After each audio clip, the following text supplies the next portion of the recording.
Hello, my name is Scott Conyer. I'm one of the many fired feds across the country. Specifically, I was working in SAMHSA, so the U.S. Substance Abuse Mental Health Services Administration, where my job was to serve as the regional director for Region 1. So that includes the states of Maine, New Hampshire, Vermont, Rhode Island, Connecticut, and Massachusetts. Also served the 10 federally recognized tribes in our region as well. So, what was my job as a regional director? My role was really to kind of be the regional representation of SAMHSA and the Assistant Secretary for Mental Health here in the New England region. So, what that meant is often working with the leaders in the state behavioral health offices in each of the states to help them kind of create, improve, develop initiatives and programs and strategies to address the addiction and mental health challenges they faced in the region.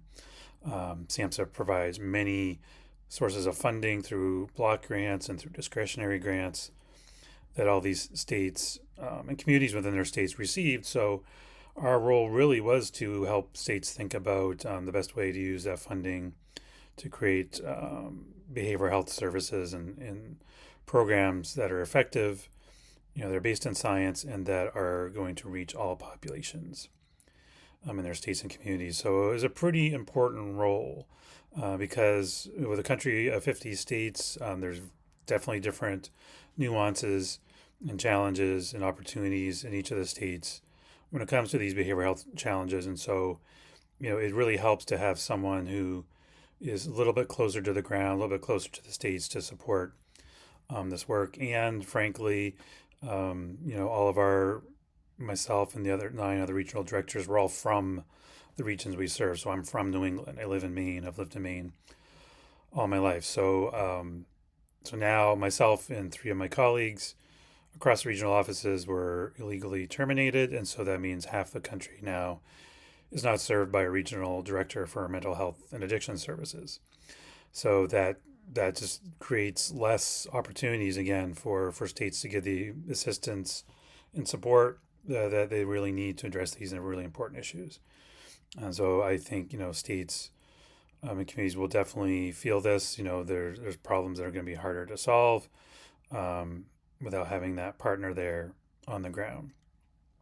Another important role we played is as a convener, bringing states together to be able to network and share some of the things that are working and to help disseminate and replicate successful practices across the region. So that's a function that will no longer be served. And when we think about being efficient and effective with funding, being able to replicate and disseminate successful practices seems, in theory, right, to be something that would go towards efficiency and effectiveness. So again, not really this move to get rid of us is not matching with the supposed mission stated. So it's a real shame.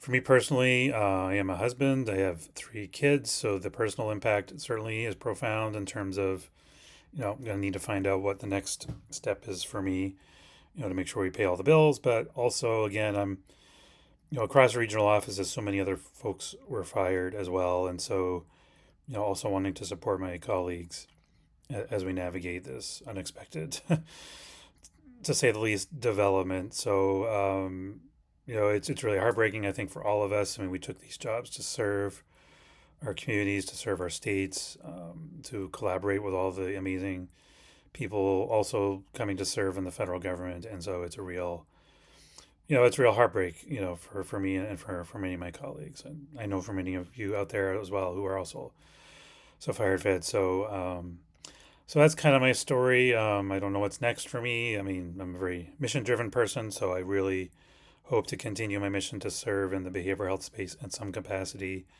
whether that's through another role or maybe starting my own consulting company to fill in some of the gaps left by these cuts across federal government. I'm not really sure, but I'll find a way to move forward, as I know you will as well. So again, that's my story, and I look forward to hearing all of your stories as well. So thank you.